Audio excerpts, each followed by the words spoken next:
Olá, Saints, bem-vindos a mais um podcast aqui. Nós estamos agora, como eu falei no nosso último vídeo do Brainsegme, eu mudei de casa, então a gente está se adaptando ainda com relação ao cenário e tudo. Mas hoje temos um convidado muito especial, Eduardo Monteiro. Ele está aqui em Santos, visitando e também junto com a família dele. Ele é natural de Recife. Tem uma baita bagagem de história aí pra gente.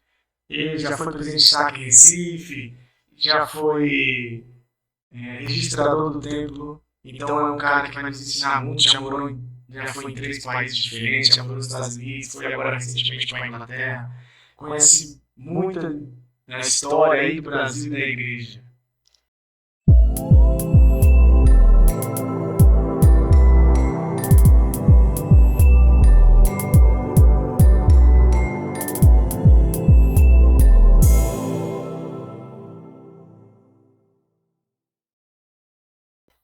É um prazer enorme estar aqui com você, poder colaborar no que for preciso.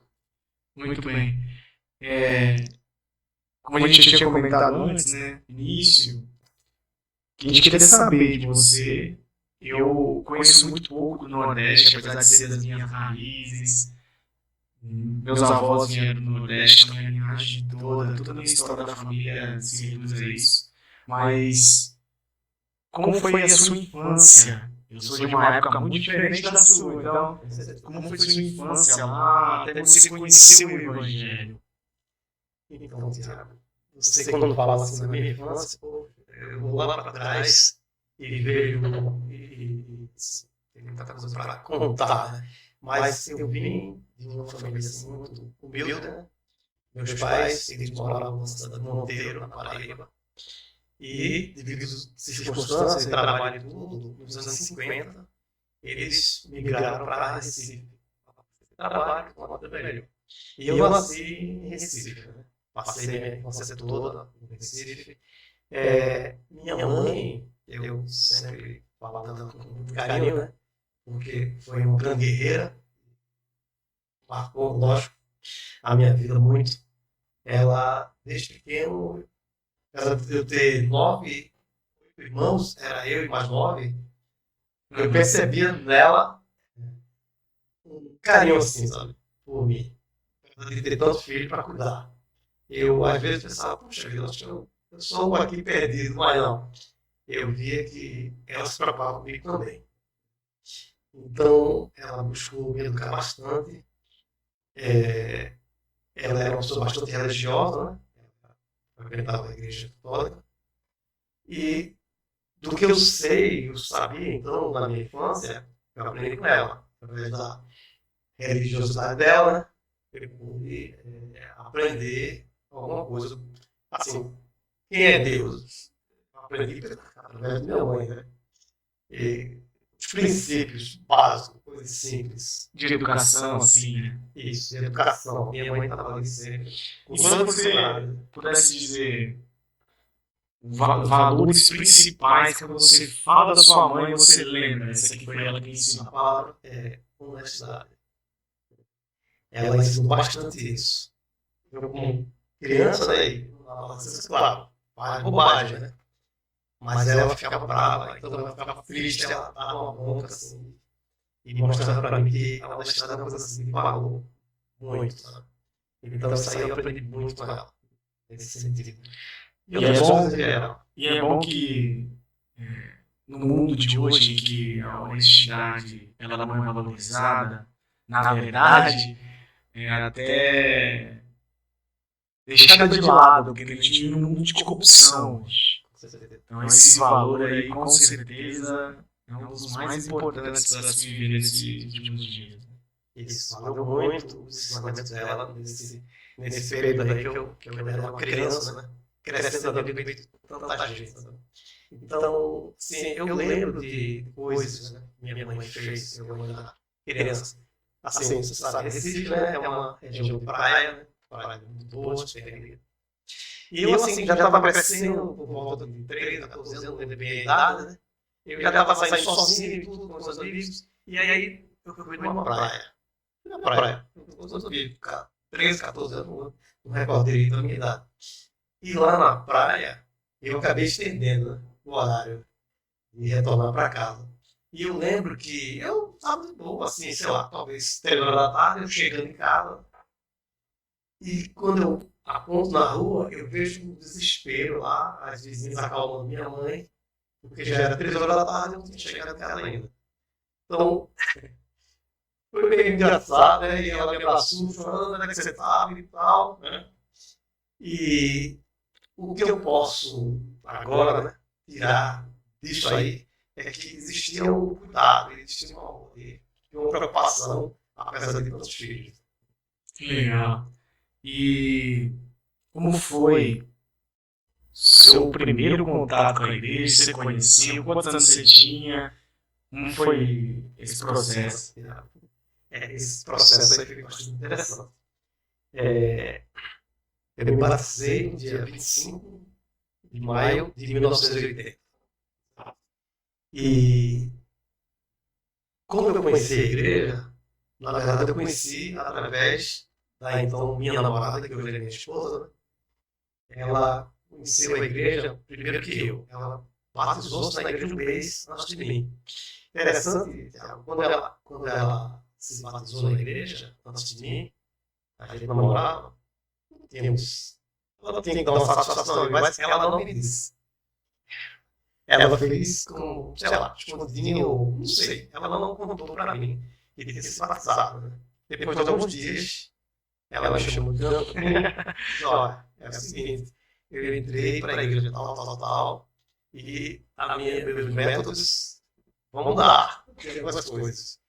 E eu preciso fazer, você precisa entender isso aí. Mas tudo bem. Quantos anos você tinha? Eu tinha 22 anos e ela tinha 18 anos. Então, ela muito esperta, né? O que é que ela fez? Vamos para a igreja.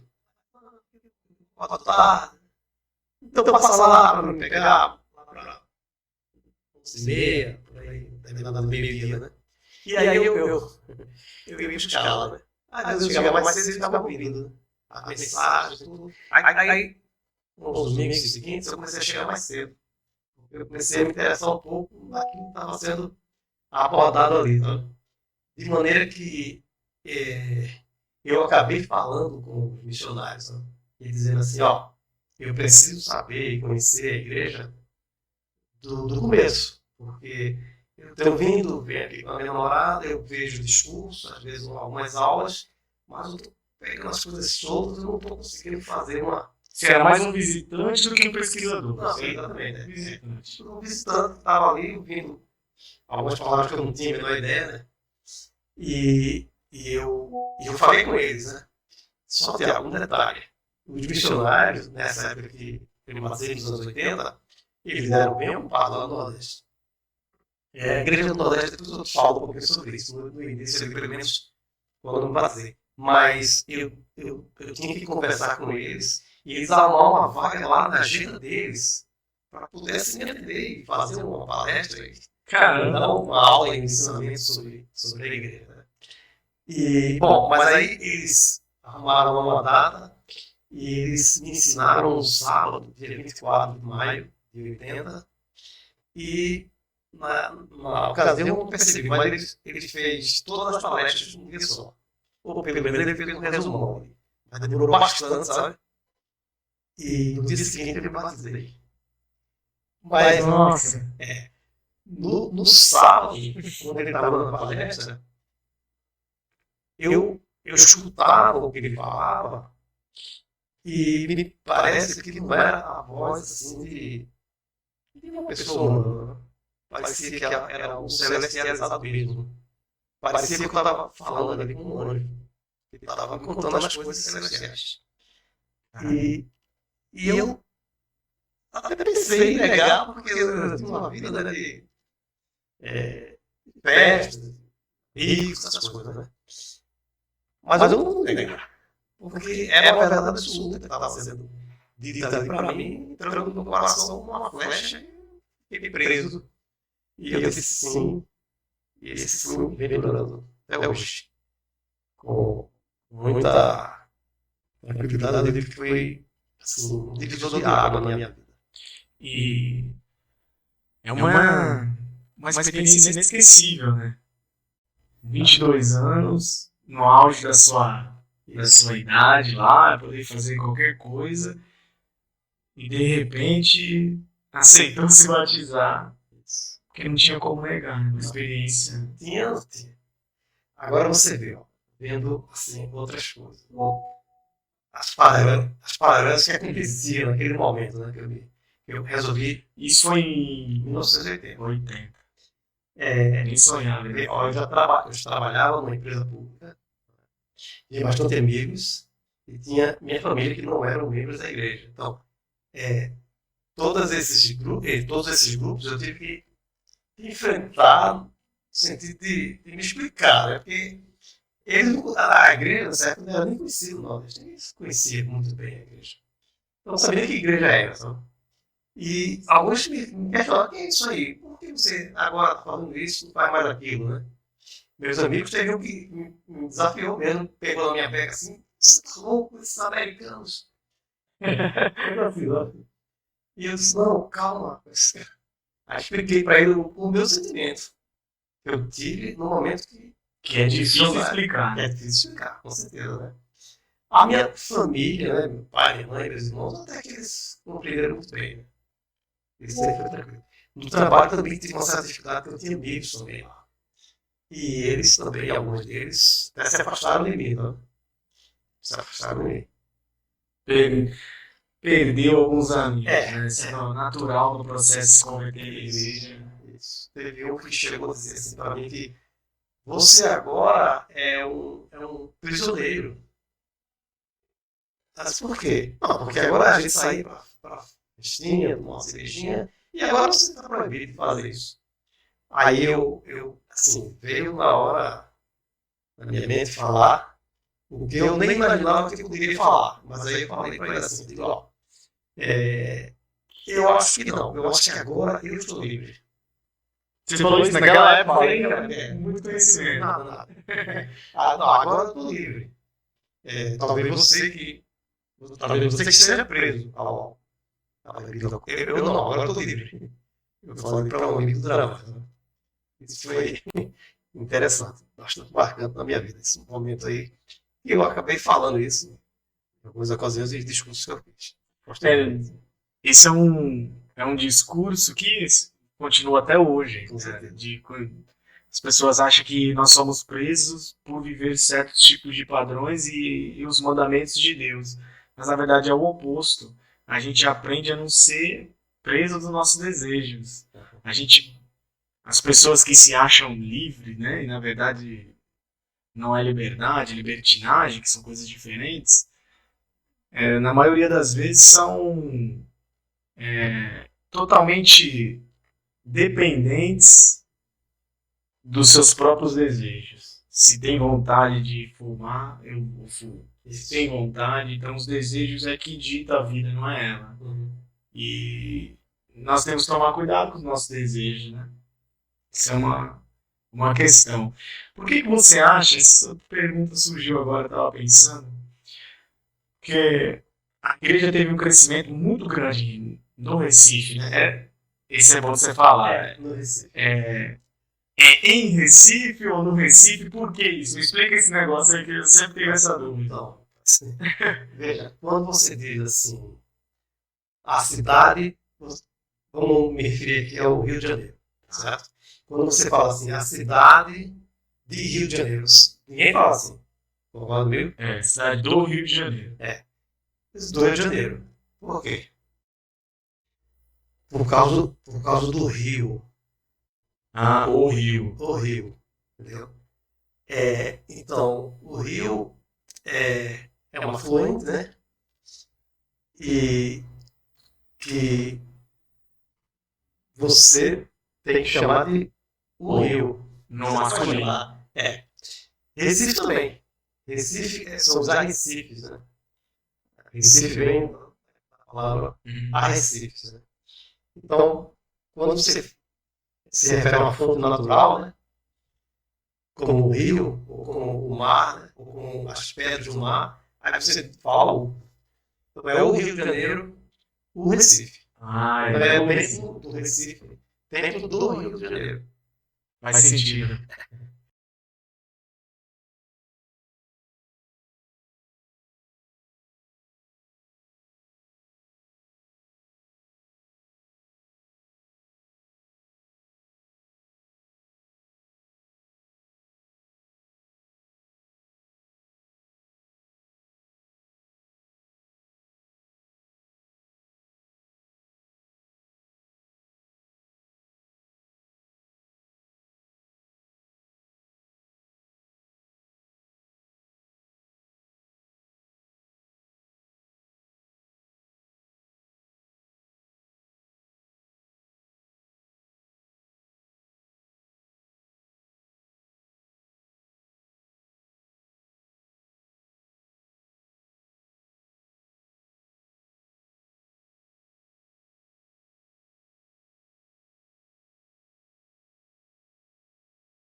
Então, essa pergunta surgiu porque o Recife, na cidade, cresceu a igreja no Nordeste primeiro ali. Foi onde construiu o primeiro templo da igreja. Por que você acha que foi lá e não em Fortaleza, não na Paraíba? Quando a igreja iniciou no Nordeste, ela iniciou na cidade do Recife, certo? A primeira família que se batizou lá é a família Soares. E hoje estão lá ainda, né? O Irajá Bandeira Soares, conhecidíssimo lá na cidade, mora lá até hoje. E o irmão dele, né? O Mozart Soares, que também chegou a ser secretário de área e tudo, bem conhecido lá. O Mozart Soares já veio aqui. Já veio aqui, Já veio. Ele é bem conhecido também. Essas são duas figuras, né? Que são bem conhecidos pelo Brasil. E eles são a primeira família a ser batizada lá em Recife. Tá? E isso aconteceu nos começos dos anos 60, eu não recordo agora a data exata, né? Mas daí a igreja começou a crescer dentro e se expandir para os outros estados do Nordeste. Entendeu? Nos anos 80, que é quando eu me batizei na igreja, né? A igreja estava com a missão Recife, ela foi criada em 79.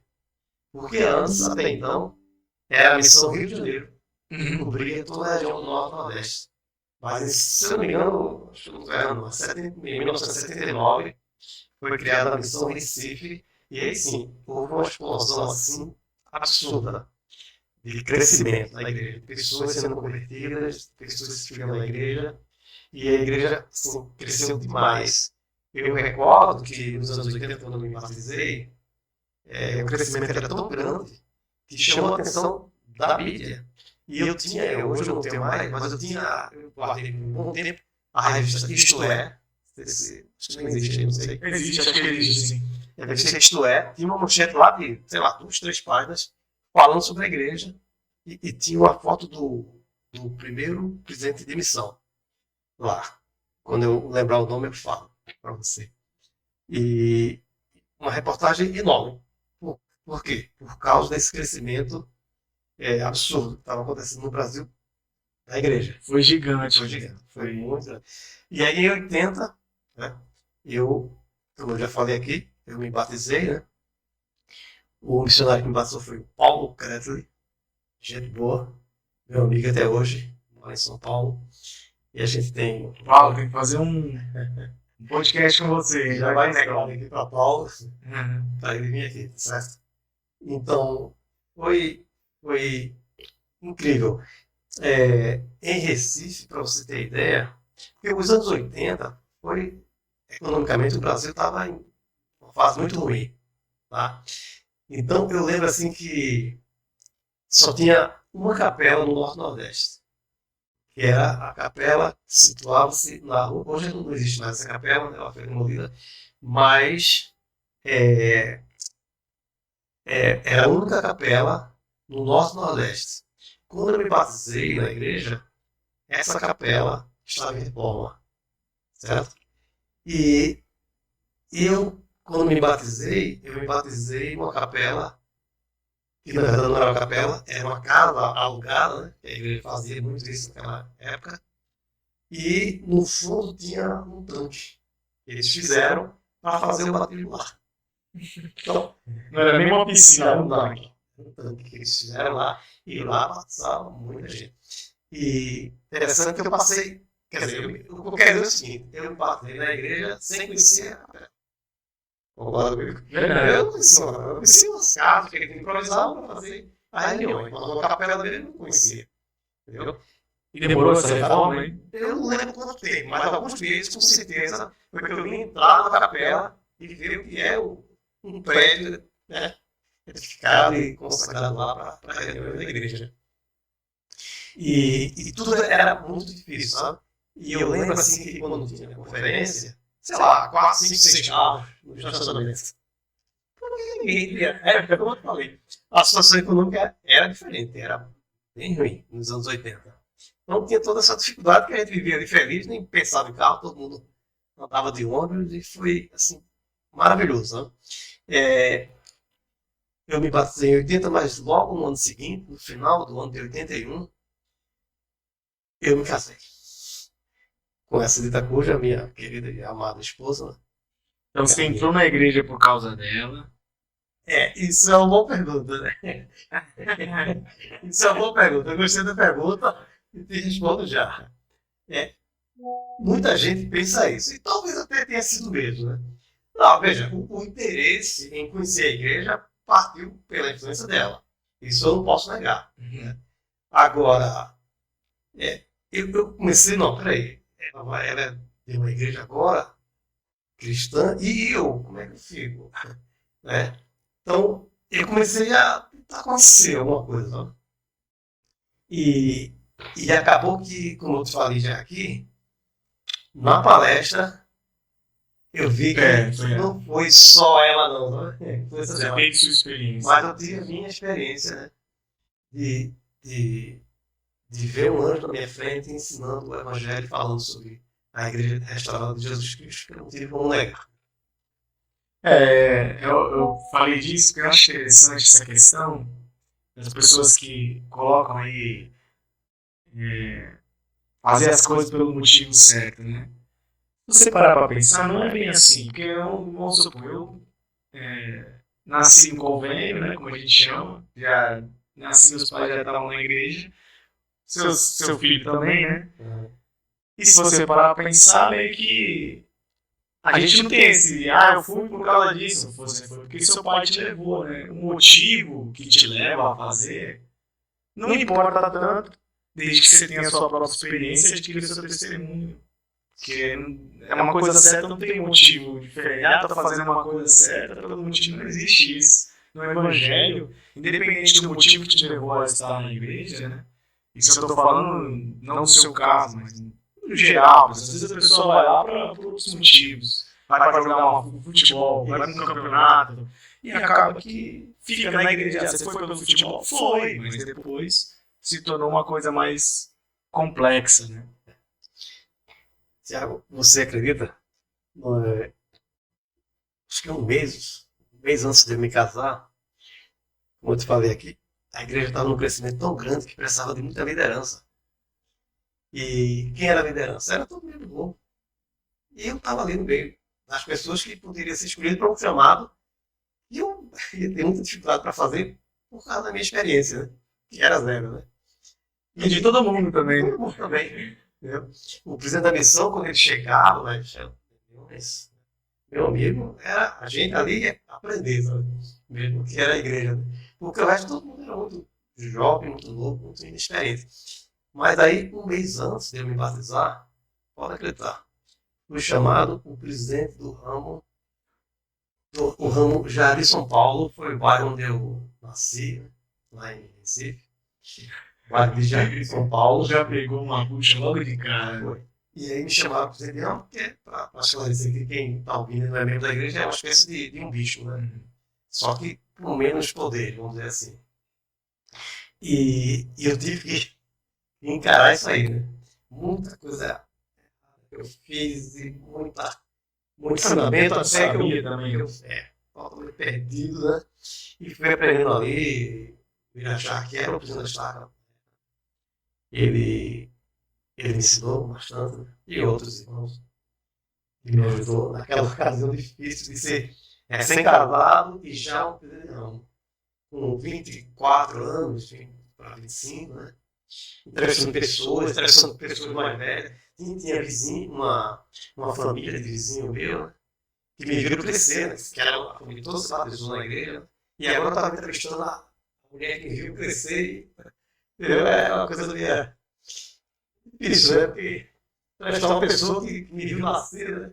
Naquela ocasião ali, tudo isso para mim foi um pouco difícil, mas foi uma experiência. E nessa fase sua, né, de estar aprendendo e liderando ao mesmo tempo, né, que acontece com muitas pessoas hoje também não é diferente, né, muitas pessoas passam por esse processo. Mas o que te deu força, o que te ajudou, como é que você conseguiu desenvolver esse processo todo aí? Não, então, a minha esposa, ela sempre foi uma grande fortaleza para mim, uma grande força, um grande apoio, sabe, Tiago? É, eu sou casado com ela, já vai para 42 anos. Se eu errar aqui, ela vai me puxar a orelha. Eu não achei primeiro, vou estar indo para 43 já. E todo o tempo que fomos casados e todo o tempo que eu servi na igreja por algum chamado que eu tive, Tiago, vou te falar aqui com a maior sinceridade. Eu nunca vi essa mulher abrir a boca para se queixar, para reclamar de qualquer coisa do meu tempo. E olha que não é fácil, você sabe disso. Muitas ocasiões era aniversário de alguém, era festa de alguém, e eu não podia ir porque eu tinha outras obrigações para fazer. Então, mesmo assim, nunca se queixou. Mas os líderes, com certeza, né? Eles ajudaram bastante. Né? Se aprender alguma coisa. Né? E eu lembro que eu, como presidente de ramo, já tinha alguns anos, né? Acho que 3 anos como presidente de ramo. E eu fui numa reunião como presidente da Estaca, né? Para pegar a instrução com ele, né? Eu e os outros bispos, presidente da Estaca, né? E aí, todo mundo com o seu manualzinho, né? E o presidente da Estaca disse assim: e aí, tá todo mundo com o manual? Aquele manual que você conhece, né? Manual, na época era manual geral de instrução. Vermelho. Era o vermelho. Olha, faz tanto tempo que eu nem sei agora, mas devia ser o vermelho. Acho que era antes do vermelho, era um cinza. Bom, e aí ele perguntou assim: todo mundo com o manual? Ah, tá tudo aqui. O pessoal respondeu. Né? Aí vamos abrir aí, né? Aí quem tá com o manual rabiscado aí? Aí eu peguei o meu só, o meu tá novinho, aí ele caiu na risada, né? Precisando estar. Ele tava brincando, ele tava assim, poxa, ele queria me ensinar, né? Seu manual tem que estar todo rabiscado. Isso é uma prova que você está estudando. Você está novinho, você está estudando o manual. Ele brincou comigo, né? Porque o manual estava novo e certamente eu não estava usando direito. Você achou que ia estar abalando porque está novo? Exatamente. Eu achei, não, agora aqui, vou dar show aqui, porque não está bem preservado. Na verdade, não era essa a intenção do presidente da Estaca. Então, Luciano Antônio de Souza foi quem me ensinou bastante. Como líder, como presidente da Estaca, o período dele foi um grande período que eu fiquei também como presidente de ramo. E quando que estabilizou essa questão da liderança? Demorou muitos anos no Recife para os líderes já estarem mais bem preparados. E aí, porque a igreja expande. Que ano que foi construído o templo de Recife? Recife foi dedicado no ano de 2000, dia 15 de dezembro de 2000. Foi a dedicação do templo do Recife. Foi o segundo templo do Brasil. Foi o segundo templo do Brasil, mas assim, quando o profeta veio fazer a dedicação do templo de Recife, dia seguinte, ou acho que na semana seguinte, ele foi para Porto Alegre dedicar o templo de lá. Então, praticamente junto, praticamente. Recife e Porto Alegre. Mas aí, então, respondendo aí a sua pergunta, não, com certeza as pessoas foram desenvolvendo, né? Foram aprendendo, né? E você era assim naquela época. O presidente da Estaca, todo mês de abril, ele viajava para Salt Lake para assistir a conferência. Conferência geral, lá em Salt Lake. Todo mês de abril, eles precisavam ir para lá. Entendeu? No mês de conferência, né? Explicando aqui, são 2 vezes, né? Abril e outubro. Na conferência de outubro, o conselheiro do presidente da Estaca, ele poderia ir para a conferência uma vez só, no chamado dele. E era uma vez o primeiro conselheiro, depois uma vez o segundo conselheiro, certo? Em 1987, eu já estava aí com 7 anos na igreja de Guiné. Eu fui chamado conselheiro na presidência da Estaca. Não, ainda Também, não. Eu tinha 28, né? Para 30, né? E, assim, poxa vida, agora vou ensinar os bispos, olha só, que responsabilidade, né? Sim. Então, não foi fácil também, naquela ocasião. E eu lembro, quando eu fui chamado, né, por uma autoridade geral, o nome dele, Francis M. Gibbons, era um americano, né? E eu lembro na entrevista que ele perguntou assim, você é formado, você tem um curso superior? Aí eu disse, não tenho. Aí disse, entre outras perguntas, né? Eu não vou me ater aqui nos detalhes, mas sobre isso, ele disse assim, tá bom, vamos fazer aqui uma meta com você. Você vai entrar na universidade, vai fazer um curso universitário, certo? É um desafio que eu deixo para você. Quando você se formar, eu quero receber o convite. Talvez eu não esteja no Brasil, eu não sei. Naquela época, essa autoridade que eu estou falando, ele morava no Brasil, em São Paulo, né? Da área. E ele disse assim, se eu estiver aqui no Brasil, você vai ter como facilmente me entregar o seu convite de formatura. Entendeu? E aí, isso aí, aí eu fui, comecei a estudar, me preparar para o vestibular, consegui passar e fiz um curso de administração da empresa, 5 anos. E quando eu terminei, aí eu queria entregar o convite para ele, da formatura, né? Só que ele já estava morando nos Estados Unidos. Mas eu estive nos Estados Unidos em 95. Isso, 95 eu estive nos Estados Unidos. E eu procurei ele, encontrei o endereço dele, e fui na casa dele e entreguei o convite para ele. Ah, é mesmo? Que legal. Ele me abraçou, né? E me agradeceu por estar compartilhando aquilo ali, naquele momento, né? Nossa, que legal. Ele nem lembrava. Não lembrava. Agora você viu, assim, voltando agora mais um pouquinho, como eu fui chamado conselheiro naquela ocasião, eu tinha o direito, né? Mas eu tinha a possibilidade de fazer pelo menos uma viagem para os Estados Unidos e assistir uma conferência lá. O primeiro conselheiro ele foi em 1987, né? E eu fui em 88, assisti a conferência lá nos Estados Unidos. Nossa. Isso foi também fantástico para mim. Aqui, falando aqui na presidência, destaca a qual eu servi, e fui chamado em 87, presidente, Cleto Oliveira, que hoje é o presidente do Templo de Campinas, meu amigo, gente finíssima. Chup, Francisco Carlos Chup, é um gaúcho que morava em Recife, né? E hoje eu acho que ele mora em Natal. Também meu amigo, fizemos a presidência, aquela presidência que começou ali em 1987. Mas a viagem para os Estados Unidos, em 88, foi fantástico, né? Claro que a ocasião, claro que eu queria levar minha esposa naquela oportunidade, mas eu não pude por questão econômica, né? Que a igreja, na ocasião, ela financiava a sua passagem. Você assistia a conferência, já que era o convite deles, né? Que eles fazem. Mas foi assim, maravilhoso. Foi a primeira vez que você foi em Salt Lake, conheci lá. Eu fui lá, conheci, passei 18 dias lá. Que legal. Achei a conferência e... Tinha treinamento nessa época para essas estacas? Para o presidente da estaca, eles tinham um treinamento extra, sabe?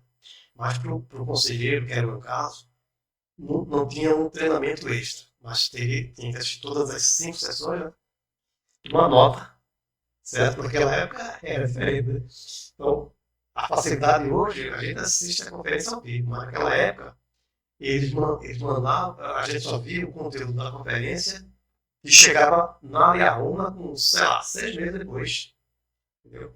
E também eu lembro que eles gravavam as fitas, cassete, naquela época, cassete que chama, e mandavam para quem quiser assistir. Tinha que ter o videocassete. E tem o videocassete, isso quando chegou o videocassete. Foi bem na frente. Mas em 88, quando eu estive lá, era só a minha onda, esperar 6 meses e anotações. Então, eu lembro que eu anotei um monte de coisa lá no papel e voltei para Recife, estava próximo de uma conferência de estaca, né? E o presidente da estaca, o Cleto Oliveira, ele me pediu para me fazer um relato lá na sessão do sacerdócio. As coisas que eu ouvi lá na conferência. Não sei como as coisas mudaram, né? Mas quando você foi para lá, já tinha aquele fone que você conseguia escutar? Não, até hoje tem esses fones. Não, fonezinho já tinha. Até só que ele tem um fio que você conectava no ponto da frente, sabe? Hoje, se você for, ele... Bluetooth, já direto. Alguma coisa assim, é uma outra tecnologia que você não precisa de fio, né? Então, eu fiz lá um relato enorme, né? sobre A o que eu conferência. tinha escutado na conferência, né? Eu lembro que alguém tocou assim na minha perna, assim, senta aí, tá bom. Tá, tá bom. Tinha muita coisa pra falar, sabe? E aí me cedeu. Eu lembro que alguém bateu em mim. Tá bom, pode sentar. Você Pode tomou concluir. tanta nota que. Pode concluir. Pode concluir aí o seu discurso e sentar de volta. Mas foi. Nessa época, quem é a primeira presidência? Era, Kimball? não. Ele já tinha falecido. Era o que substituiu ele, que agora eu não estou recordando. Presidente Hunter? Howard W. Hunter? É. Exato. Acho que é isso. Esse mesmo. Depois do. Isso. Acho que é isso. Eu lembro do discurso que ele fez ainda, falando sobre o livro de Mormon. Nessa ocasião, esse discurso, ele, assim, cogitado até hoje. Sabe? Ele falou bastante sobre o livro de Mormon.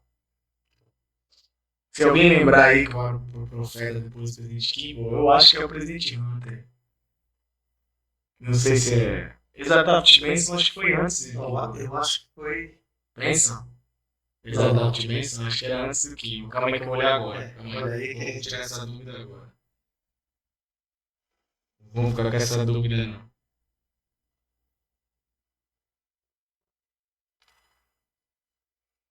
Porque na real isso é importante saber que quem que deu as instruções, né? Deixa eu olhar aqui. Exatamente Benson. É porque teve o presidente Kimball, exatamente Benson, e depois foi o presidente Hunter, e depois exatamente Benson. Isso. Você falou do discurso do livro de Mormon, eu falei que falou do livro de Mormon, presidente Benson. Isso. Essa aí. Nesse processo, você se tornando líder, né? Teve algum momento que você passou por uma dificuldade e você viu que o Senhor colocou a mão porque você estava servindo a Deus e te ajudou mesmo nesse momento de dificuldade, você e sua família no geral, né? Você e sua esposa. Tiago. Teve, e não foram poucos, né? Pena que eu não vou poder falar aqui, e geralmente são coisas muito sagradas, né? Muito confidenciais. Mas teve alguns momentos assim que, poxa, por exemplo, fazer os chamados. Isso aqui eu já estou falando depois que eu fui chamado presidente de Destaca, né? Eu fui chamado em 2010, dia 20 de junho de 2010, né? Pelo apóstolo Henderson. Ele foi a Recife, junto com o Ulisses Soares, que não era apóstolo ainda, né? Ele era o presidente da área na época. O Éder Henderson era presidente da área, no caso. Não, Éder Henderson já era apóstolo. Entendi. Era novo como apóstolo. E o Soares, né? O Ulisses Soares, era geral e era o presidente da área Brasil na época. Eles foram lá. Foi chamado por uma apóstolo, né? Isso é um privilégio. Então, foi uma ocasião assim, maravilhosa, né? O chamado. Então, falando aqui e respondendo a sua pergunta, eu lembro que para chamar os bispos, que não é uma coisa fácil, qualquer chamado, né? Ele precisa de uma concentração muito grande, né, da liderança e esperar o momento certo da inspiração, né, para fazer o chamado. Isso, qualquer chamado. Mas quando é um bispo, a sua concentração tem que ser grande. Até porque, na verdade, o bispo, quando ele é chamado, o presidente da Chácara, ele faz uma indicação. Porque quem aprova mesmo é a primeira presidência. Mas a indicação parte do presidente da Chácara, a presidência da Chácara. Que é quase 90% do processo. Exatamente. Então, muita oração, muita fé, muito joelho no chão que a gente faz. O presidente da Estaca não faz só. E nessas ocasiões, a gente sempre teve momentos maravilhosos de inspiração, de revelação e um sentimento gostoso do Espírito testificando as coisas como devem ser. Eu lembro uma ocasião que eu precisei trocar o conselheiro. Então é um processo parecido aqui com o de bispo, né? A gente também indica, mas também tem que saber direitinho quem vai ser, né? E tinha vários homens na minha cabeça e tudo. E eu estava em casa pensando quem é que eu faço, quem é que eu indico. E daí, Tiago, você não acredita que veio um sentimento assim tão forte, sabe? Eu estava em casa, estava sentado, vendo os trabalhos da igreja em casa mesmo, meu momento de folga do trabalho, e ponderando ali, e veio forte assim. E não esse. Você está relutando contra esse homem aqui, que é tão bom, é tão reconhecido na estaca, e é tão correto o espírito. E aí eu levantei e fiquei andando dentro de casa. Eu fiquei bastante emocionado. Na verdade, eu chorei, né, de emoção. Tamanha força que foi aquele momento, sabe? E foi já olhou assim de lado, né? E eu compartilhei um pouquinho assim para ela, sem falar os nomes, mas estava na minha mente, mas da experiência que eu tinha acabado de ter vivenciado. Né? Então, eu diria que o chamado de líder, assim, né? Ó, chamado para o Senhor é tudo igual, o valor é o mesmo. Tá? Mas assim, tem os chamados de bispos e presidentes de estaca que ele requer muito disso. Porque, querendo ou não, você muda a história de muita gente por causa disso. Chamado de bispo, de destaque, ele não é um chamado que fica 6 meses. Não é um chamado que fica 3 meses. É 5 anos, 10 anos que ele destaca. Então são chamados que você pode mudar a história de uma ala por 5 anos. Dependendo da pessoa que for chamada. Né? E é uma pessoa que lida, é um juiz, né? Ele tem que julgar. Esse acho que é o mais difícil para o chamado desses, né? É a questão de ter que julgar e saber a justiça, a misericórdia, como Jesus Cristo faria aquilo ali. E isso eu acho que é difícil escolher justamente por isso. Né? Você vai colocar uma pessoa que julga os outros, né? Um juiz em Israel, no caso. E a gente vai chegando agora numa parte, né? Você já relatou sua vida toda aí, mas uma dúvida que eu tenho, eu sei muito pouco sobre isso, é quando, na verdade, como eu conheci você, foi através do seu filho e da minha ala. Larry, um abraço para você também, um grande homem. E ele falou, pô, meu pai é registrador do templo. Registrador, mas é o que? Oficiante? Eu não sabia o que é. Ele falou, não, é um trabalho da igreja ser registrador. Eu falei, é mesmo? Mas o que faz um registrador no templo? Porque eu conheço a estrutura lá. Tem o presidente do templo e os oficiantes no geral. O presidente do templo faz a entrevista quando você vai passar no templo, né? O que o registrador faz com o papel ali? O que é o papel do registrador?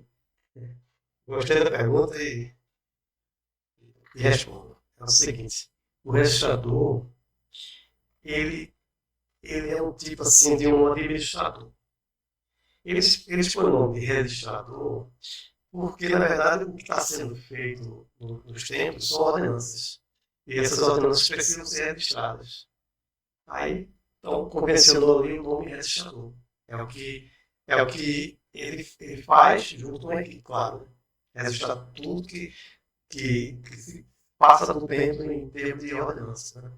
Claro que hoje, com a tecnologia, né, informática, é tudo muito mais fácil, tudo no BIP. Simples, rápido, todo mundo registra tranquilamente. Né? Imagina no passado, quando você tinha que pegar aqueles livros novos, né?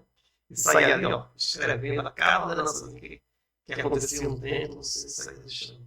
Hoje em dia também é assim, se resiste, mas não dessa forma, não um livrão, uma caneta, um papel. No papel, né? Então, é isso. O básico dele é isso, mas tem muito mais. Por exemplo, todas as ordenanças que acontecem no templo, né, ela é também de responsabilidade do registrador. No final do ano, o registrador ele tem que fazer um relato para para o Departamento de Templos em Salt Lake, e ele lá afirma que todas as ordenanças foram feitas de acordo com as diretrizes da primeira presidência. Então o registrador ainda tem que olhar se todas as ordenanças estão sendo feitas corretamente. Então. Claro que ele não pode estar em todos os ambientes ao mesmo tempo. Né? Para isso é que existe o que você falou, né? São os oficiantes, né, que estão ali. E acima do registrador está o presidente. O presidente, esse sim, esse preside, esse tem chaves, né? Ele está acima. Na verdade, o registrador ele é um suporte que fica nos bastidores para auxiliar esse presidente, essa presidência e essa diretoria. Porque as irmãs, né, elas formam uma diretoria ali. Por isso que ele não aparece tanto, ele fica mais ali. Isso, ele fica nos bastidores, exatamente. Quando tem, sei lá, reunião com os oficiantes, né, feita uma vez por ano, o registrador ele fica vendo se o som está correto, vendo se o microfone está certo, se as cadeiras estão suficientes para os oficiantes, e só. Ele, claro, se o presidente quiser, ele pode até falar, o registrador, mas tudo depende do presidente, porque ele sim. Então, como que diz por ele, né? Ele é o cara. O presidente é a pessoa que tem que estar tranquilo para exercer o trabalho dele, né? Como presidente do templo. Tem os grandes problemas que podem acontecer e que acontece mesmo nos bastidores. Né? Quem tem que resolver tudo? O registrador, com a equipe dele. Tem uma equipe também. Tem uma equipe de escritório, de lavanderia, né? Tem um engenheiro de manutenção, né, que trabalha em conjunto com o registrador. Eles conversam bastante. Já pensou, você está ali e de repente, sei lá, a luz apaga. Entendeu? O filme na sessão para. E aí? Quem vai resolver isso aí, amigo? O presidente corre logo para o registrador. E o registrador, se ele não conseguir, ele chama o auxílio do pessoal da engenharia. Então essas questões de manutenção, todo o registrador está envolvido. Ele está envolvido também. Claro que, como eu falei, a parte de engenharia mesmo, tem um engenheiro responsável que cuida disso, um cara técnico, né? Mas os dois trabalham juntos. Eles têm um nível assim, similar. Trabalham em conjunto para resolver. Aí o engenheiro ele tem a equipe dele, né?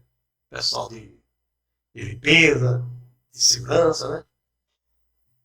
E de jardim, e assim por diante. O registrador fica mais com as coisas do tempo mesmo, né? Os agendamentos, os sistemas funcionando, né? Os equipamentos eletrônicos, né?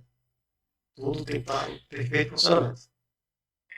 Se tiver essa dúvida agora, isso é interessante, porque assim, como é um trabalho que você tem que fazer diariamente, né? Tá lá todo dia no tempo, trabalhando, nunca chegou o momento em que você perdeu um pouco aquele sentimento do templo de esse é o templo, é o momento que eu estou ali com o Senhor, me conectar com Deus, numa casa do Senhor. Trabalhar lá não tira um pouco esse tipo de sentimento? Quando você está fazendo um trabalho muito técnico e burocrático, pode ser que isso passe na cabeça, assim, não. Mas, dentro do tempo, é um pouco difícil isso acontecer. Por quê? Porque você está envolvido também com muitas coisas espirituais lá dentro. Entendeu?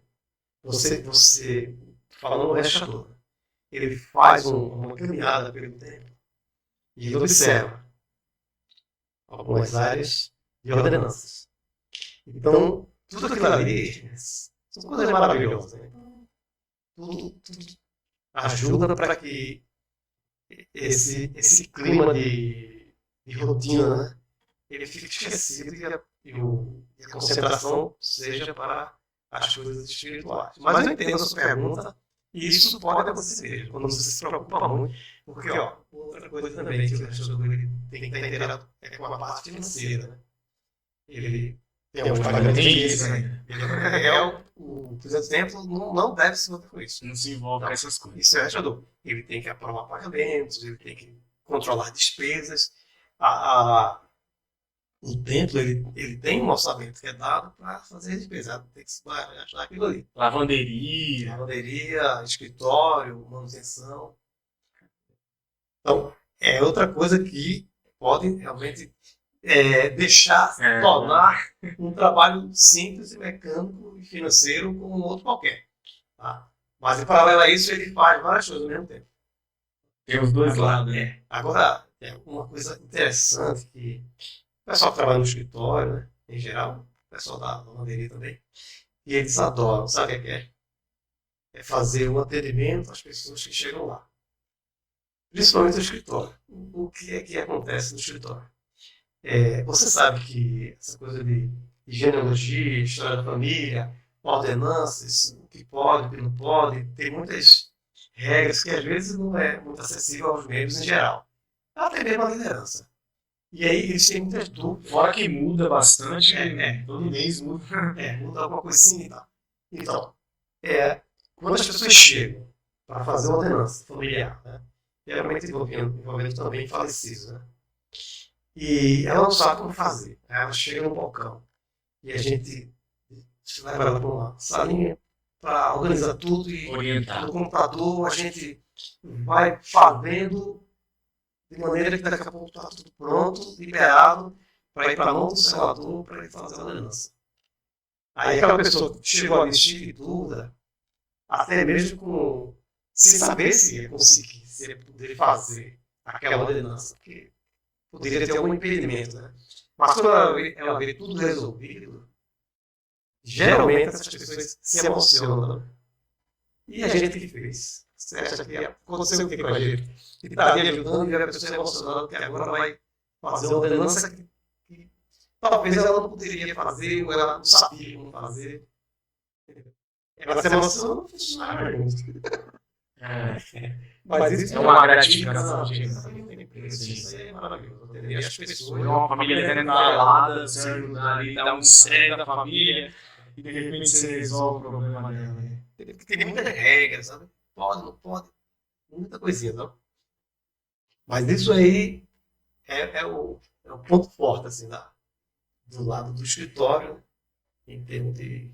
Então, assim, todo esse. Quanto tempo você ficou como registrador lá em Curitiba, né? Veja, comecei a trabalhar para a igreja lá em Recife, certo? No dia, gosto de falar as datas, viu? Dia 2 de outubro de 2000. Faltavam alguns meses para o tempo ser dedicado ainda, tempo de Recife. Eu já fui contratado, mas nessa ocasião eu não era o registrador. E veja, alguns templos no Brasil, tem dois registradores. Tem um registrador titular e tem um registrador assistente. Que são iguais, fazem as mesmas coisas, mas claro, tem um que é o cabeça, o outro ele substitui na hora que o registrador não passa. Nem todos os tempos tem dois. Por quê? Até tem, mas são voluntários. Aí é outra história. Sabe? Mas, no caso de Recife, São Paulo e Campinas, eu acho que agora não está assim, mas são dois registradores. Tá? Quando eu entrei, nessa data que eu te falei, eu não entrei para ser registrador ainda. Eu era coordenador de registro. Coordenava o escritóriozinho ali, com 3, 4 funcionários. Em 2003, aí a igreja viu que o movimento estava grande e o registrador assistente para ajudar o registrador titular era voluntário e coisa de voluntário às vezes não dá certo em algumas regiões. Em Curitiba dá certo. Mas em Recife não deu certo.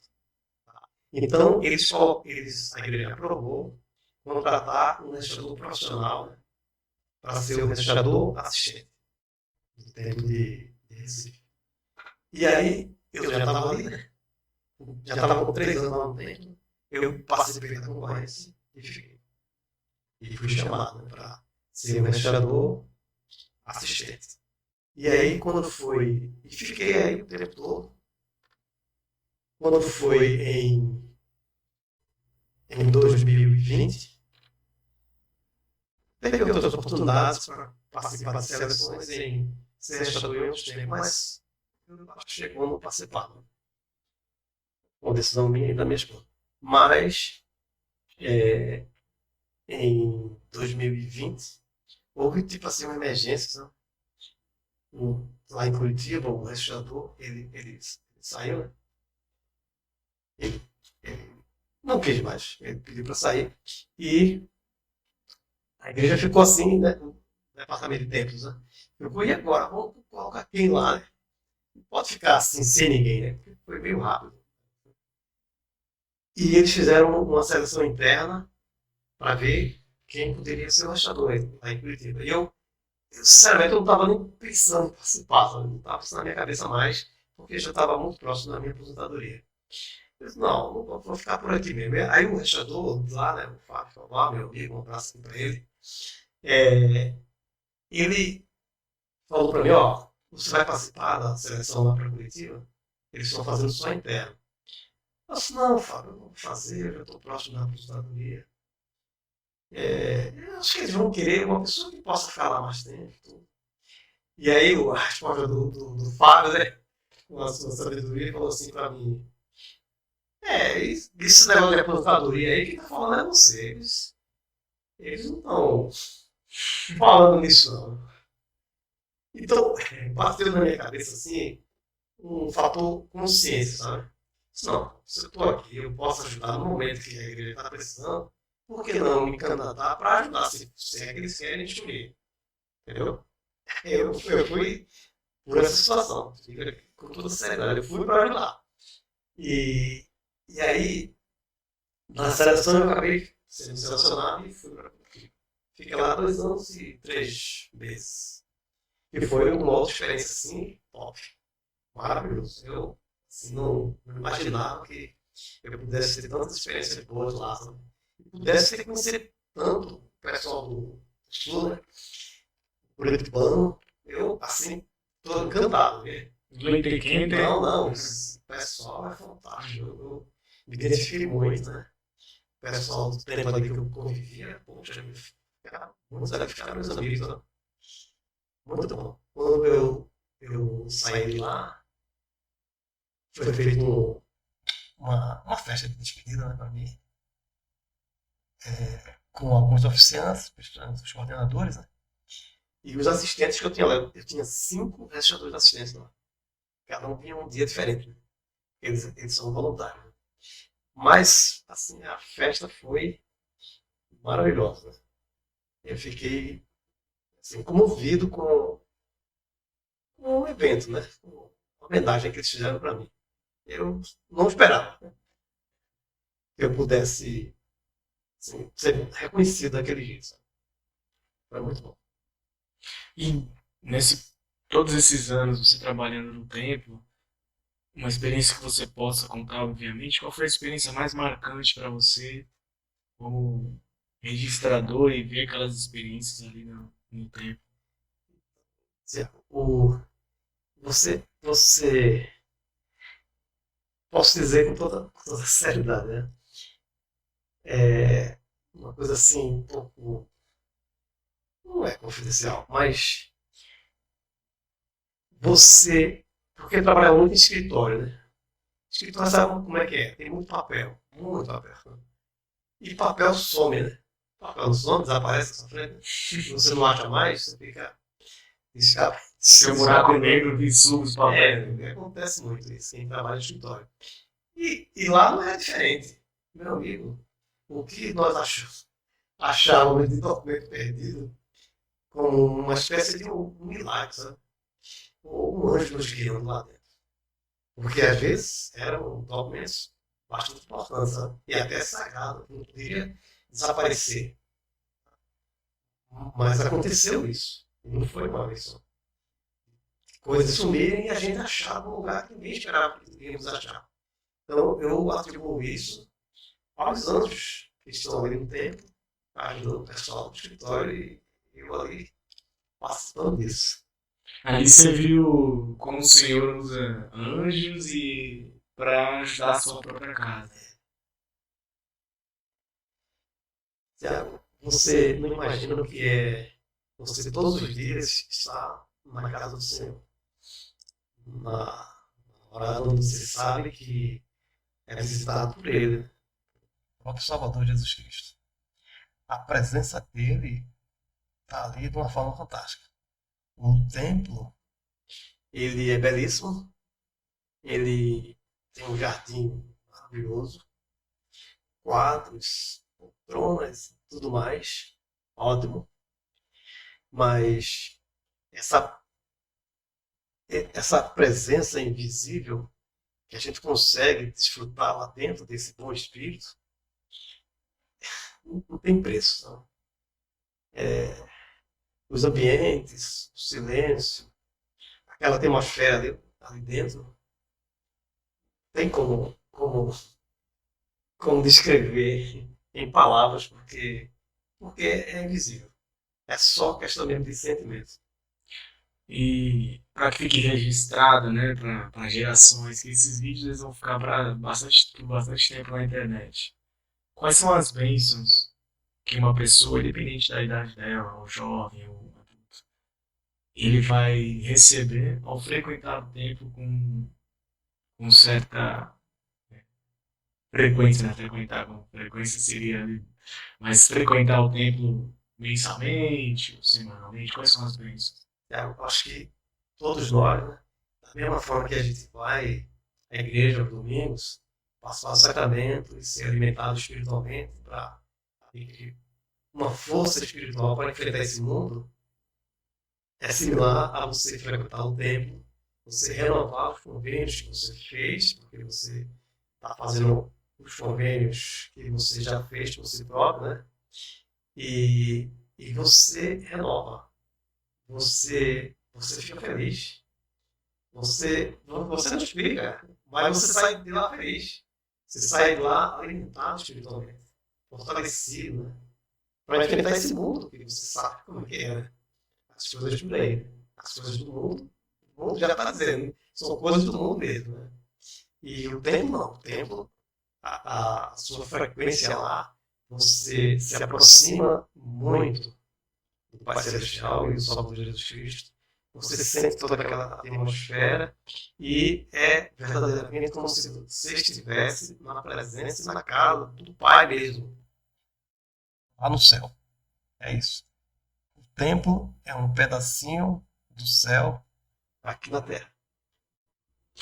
Para mim, hoje, né, falando das minhas experiências com o templo, principalmente essas que eu tenho tido ultimamente, hoje, no mundo, uma coisa que é bem difícil você desconectar com o Pai Celestial.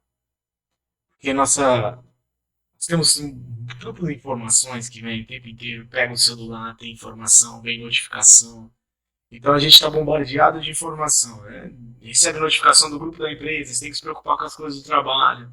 E aí tem coisas para você resolver. Chega a conta agora, as contas chegam tudo online. Vem, aparece o boleto, chegou um boleto para você pagar. Então as informações do dia a dia, nossa mente ela vai se poluindo. Não estou falando de coisas ruins, mas vai poluindo de informações, muitas informações e tudo. E às vezes até você parar à noite fazer uma oração é muito difícil de se conectar. Mas quando você está no templo, isso muda. Porque é um canal de conexão com o céu diferente, porque você se desliga de tudo, acabou. Não tem nada, não tem nenhuma preocupação, e você consegue ali se conectar com o Pai Celestial, que seja até uma oração feita no templo é diferente. Porque você não tem estímulo nenhum externo. Só está ali, Deus e você. Isso que é muito especial do templo. Bom, agora vou entrando nas considerações finais. Né? Foi um prazerzaço ter você aqui ouvir a história. Porque a sua história é a história do povo do Nordeste, assim, na igreja. Eu queria muito que tivesse alguém aqui que representasse. É muito difícil, porque aqui em Santos, o pessoal tá lá no Nordeste, as pessoas assim, você tá aqui é uma oportunidade, não sei por quanto tempo você vai ficar, esse aqui é por pouco, né? Já tá voltando para Recife. Mas é importante. E um abraço para todos os meus amigos do Nordeste, principalmente os que eu conheci na missão. Ele falou que a família dele veio da Paraíba, minha família também. Um abraço aos meus dois paraíbas favoritos, que é o Joe Ebert e o Júlio. Helder Acosta e Helder Caires.